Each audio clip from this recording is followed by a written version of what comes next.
Hello and welcome to Calm the Pharm podcast, where pharmacy business meets legal wisdom, minus the headache.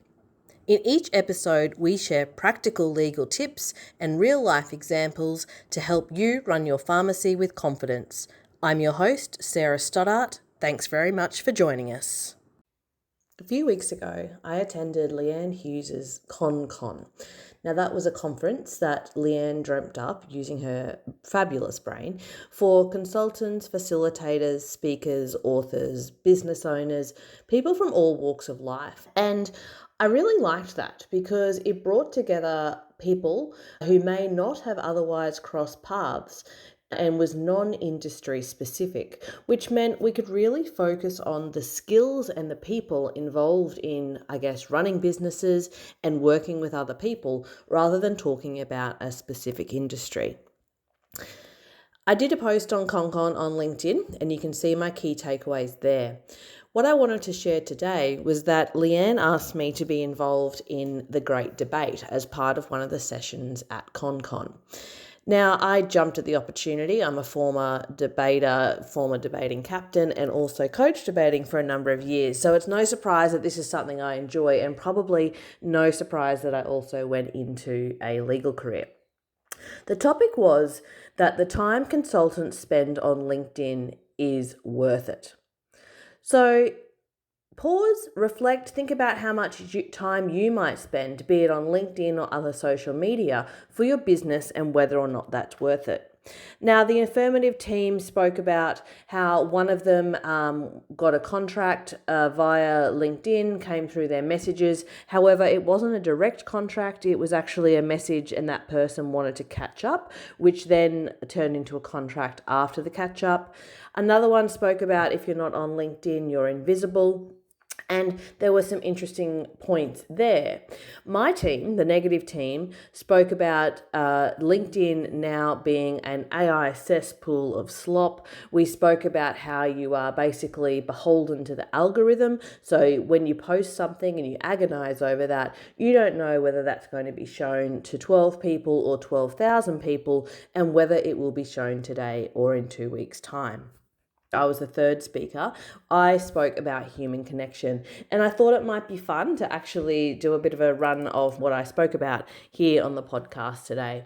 So I'll kick off, and this is my speech. Would love to know what you think. You will see that we used a theme throughout our presentation as the negative team, which was let's take this offline. Now that was a play on words from one of Leanne's key phrases she uses, which is let's take this outside. What I found amusing was this catchphrase, let's take it offline, really stuck throughout the conference, with people using it in other scenarios and even in their own wrap-ups of the event. So here goes.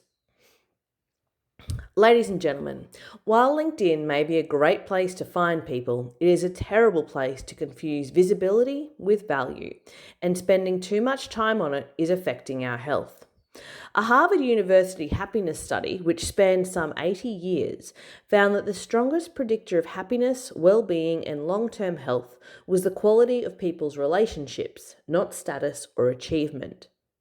The affirmative want you to believe that consultants should be spending their precious time posting, commenting, engaging, reacting, and feeding the algorithm. But here's the problem. Consulting is not a content business. Consultants don't get paid for being visible. They get paid for being trusted. And trust is not built through broadcasting expertise. It is built through relationships which happen between people, not profiles. If we accept that trust is the currency of consulting, then face-to-face interaction is mint. Trust grows when humans genuinely engage with each other, not when they engage with an algorithm. Nobody has ever said, I saw your post about leadership and immediately handed you a 6-figure consulting engagement. LinkedIn has become a place where everyone is supposedly a thought leader. Every coffee is a life lesson, and every minor inconvenience becomes a 12-paragraph story about resilience. Meanwhile, actual relationships are waiting to happen in the real world. Now, don't get me wrong, LinkedIn has a purpose. It's useful for finding people, identifying shared interests, and opening a door. But once that door is open, why would you continue talking through the letterbox? The time is not worth it. Take it offline.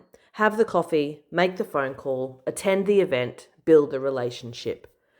The affirmative team may have you believe that people like to hide behind screens, that the one-to-many approach is more beneficial.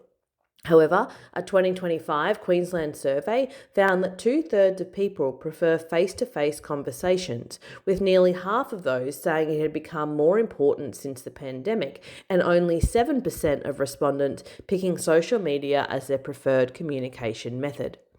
So, in a world obsessed with social media, only 7% of Queenslanders say it's their preferred way to communicate. The other 93% are effectively saying, let's take this offline.